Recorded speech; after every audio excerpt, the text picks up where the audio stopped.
Hello, everyone. Welcome back to See the Sunrise. This is season 2 and episode 19. Seeing the sunrise is about seeing Christ in everyday situations. In the book of Jeremiah, chapter 33 and verse 3, the Lord spoke to the prophet while he was in prison, and the Lord said to him, "Call to me, and I will answer you and tell you great and unsearchable things you do not know." Seeing the sunrise is an opportunity to see what God is doing behind the scenes. Sometimes his presence is not keenly evident, but I assure you, he is there. All we need to do is look for him, and when you find him, you will find that you can achieve a life of hope and contentment. It is a subject that many try to avoid, but worthy of dialogue, and that is the subject of mental health. May is Mental Health Awareness Month, and I can't think of a better time to talk about mental health than after the year we've just had. It's not normal for anyone to be told to shelter in place for almost a year, and if it weren't sheltering in place, you were wearing apparatus to help you maintain your safety. It's been a harrowing experience, and it's still not over. We're hearing that the vaccinations that have been administered so far may need a booster in the next 6 to 9 months. And while I'm no scientist, I do trust the gifting that God has given our medical personnel, especially when I'm dealing with something to the magnitude of COVID. With all of that said, what I really want to talk about is the health of our mind. People suffering with mental health issues is not new. As I was scanning my Bible this week, I had to go back to the patriarch Abraham because the anguish he suffered was exacerbated by those within his own household. As much as most would like to deny it, families can be messy. And over the years, we've heard people echo over and over again that they come from a dysfunctional family. And I must say that I too am no exception. Social media is not a good gauge of how people are doing. If I were to gauge the health of families based on the stories on Facebook and other social media platforms that I've read, I would comfortably say that they are more than likely to some degree exaggerated. Everyone is fine, achieving great success, the stories are glowing, but rarely do I read of someone who is suffering emotionally and especially mentally. Mental suffering is immobilizing and can bleed over into other areas, affecting other areas of our life, and it can be perpetuated by or through no fault of our own. Additionally, once it gets started, it can carry over from generation to generation. I'm a witness. I've seen it in my own life, and I found that in order to heal from it, you have to address it and stop hiding from what is clearly visible. So I thought I'd take a moment to examine the mental turmoil in the family of our biblical patriarchs, Abraham, Isaac, and Jacob. Let's start with Abraham. What his story lets us know is that you can be blessed by God, walk with God, have ultimate trust and confident faith in God, and someone can come along to shake your very foundation, especially your solid foundation of faith that you stand on. God made a covenant with Abraham. Notice I said he made the covenant with Abraham, but others, unbeknownst to him, were going to be a part of that plan. There was going to be some impossible things that were going to happen. First, his wife, who was well past childbearing age, was going to get pregnant.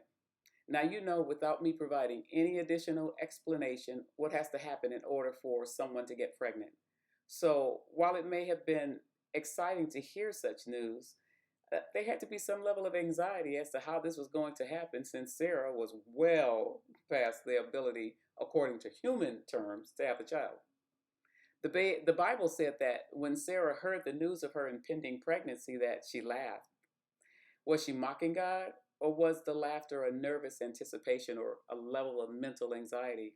I mean, Sarah was 89 years old and Abraham was 99.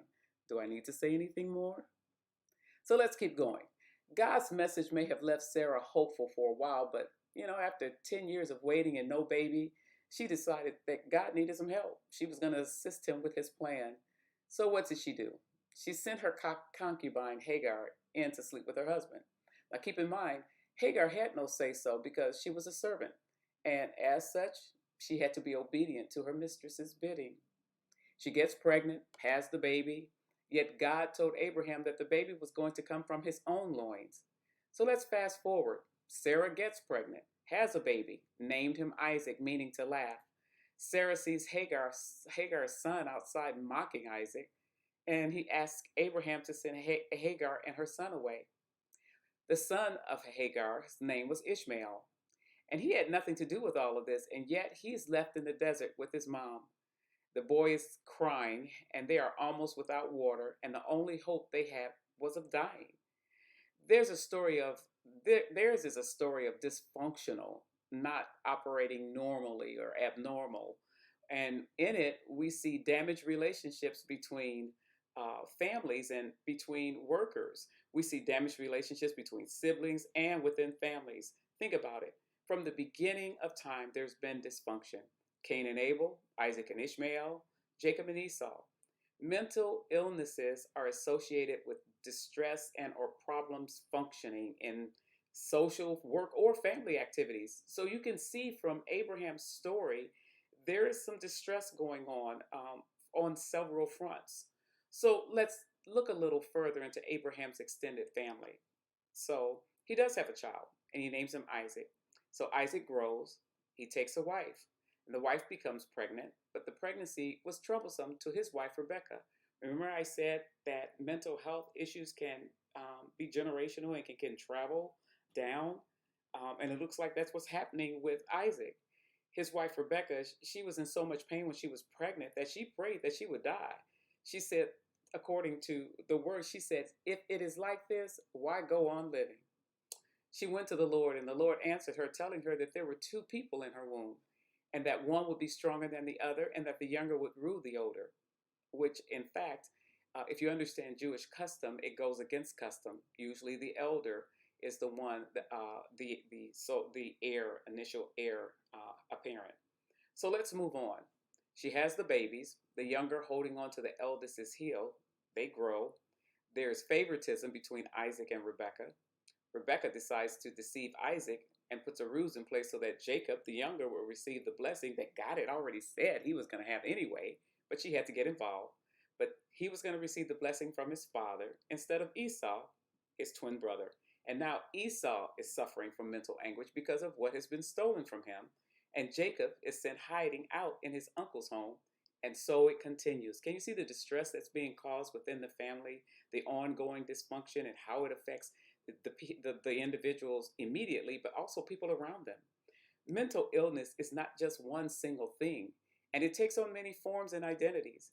Getting bad news can send you into a tailspin, and if you don't have good coping skills, you may find yourself getting out of control. Mental unrest can be caused by work stress, school stress, illness, burnout, peer pressure. Think of those bullies out there who terrorize others, leading the bully to do things they normally would not do because they can't handle the pressure anymore. Mental unrest can be caused by grief or loneliness, isolation, hormone changes, lack of sleep, and so much more. And some situations and conditions are more severe than others. I recently read that agitation is not a condition of mental stress, but it can be a symptom of depression or another mental health condition, such as bipolar disorder and or schizophrenia. I stated earlier, I'm no doctor, but I trust the doctors, those who have devoted years to studying and learning the human anatomy and the mind. The list of things that cause mental unrest is extensive, and no two situations are alike. As I briefly spoke about the patriarchs, Abraham, Isaac, and Jacob, they all suffered in some ways from mental upheaval. Abraham's distress was brought about by having to put his son Ishmael out, but he had prayed and asked God what to do before sending him away. The word said that this request worried Abraham because he was concerned about Ishmael's safety and welfare. And God said to Abraham that it was okay to do so, as Sarah requested, and that he would make Ishmael's descendants into a great nation. So Abraham provided food and water and sent them away as he was instructed to do. According to Genesis 21, hear what it says. The matter distressed Abraham greatly because it concerned his son. But God said to him, do not be distressed about the boy and your slave woman.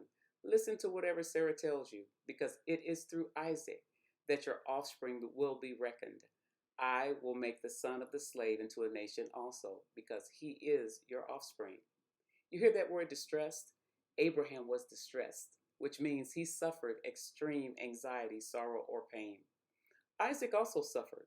He had a wife named Rebecca, became pregnant. She became pregnant, suffered during the pregnancy that she thought death was better than extending or going through the pregnancy. But God reassured her that there were two nations in her womb, and that is why she was having the trouble. In Scripture, it said, it came to pass as soon as Isaac had made an end of blessing Jacob, and Jacob was yet scarce gone out of the presence of Isaac his father, that Esau his brother came in from his hunting. So now this is telling you the story of Isaac and how he deceived his brother and how that mental unrest started. And basically, it started with Esau, his brother, selling his birthright. I know I'm giving all this biblical information, but it's worthy to really look at these families to see how they struggle. And Isaac, he gave that blessing to um, I'm sorry. Yes, Isaac trembled with fear because as he trembled with fear, he realized that he had given the blessing to Jacob and not Esau. And the word says that Isaac trembled very exceedingly. And then when Esau heard the words of his father, he cried with a great and exceeding bitter cry. So there was a lot of anxiety and fear and anxiety can affect all of us every now and then. It's only when it is severe and long lasting that doctors call it a mental health problem. Jacob suffered mental unrest. It says in great fear and distress that Jacob divided the people who were with him. Now that's when he was coming back to, when the Lord told him to go back home. And so he knew he would encounter his brother and he was afraid.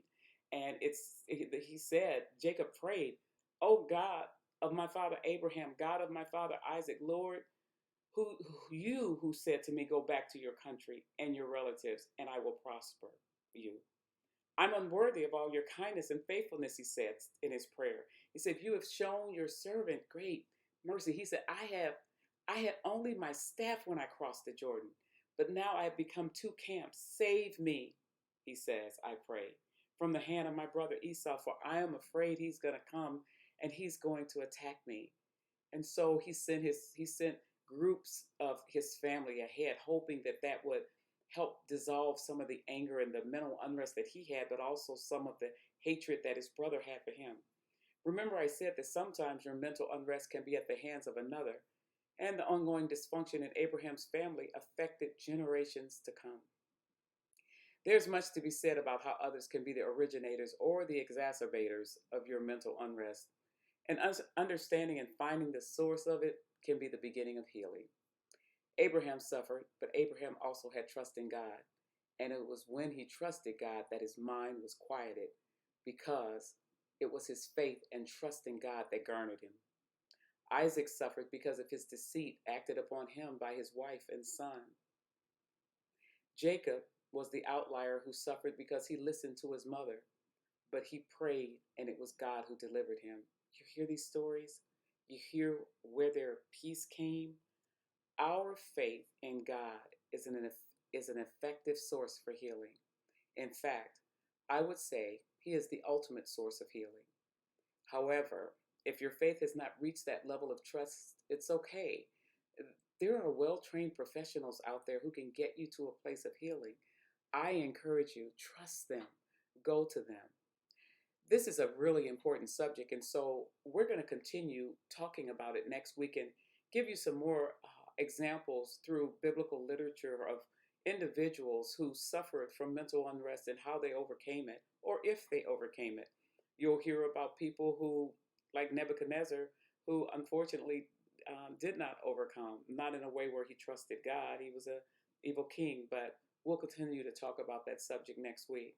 Until next time, however, God bless you, and be sure to see the sunrise, to see Christ in your everyday situations.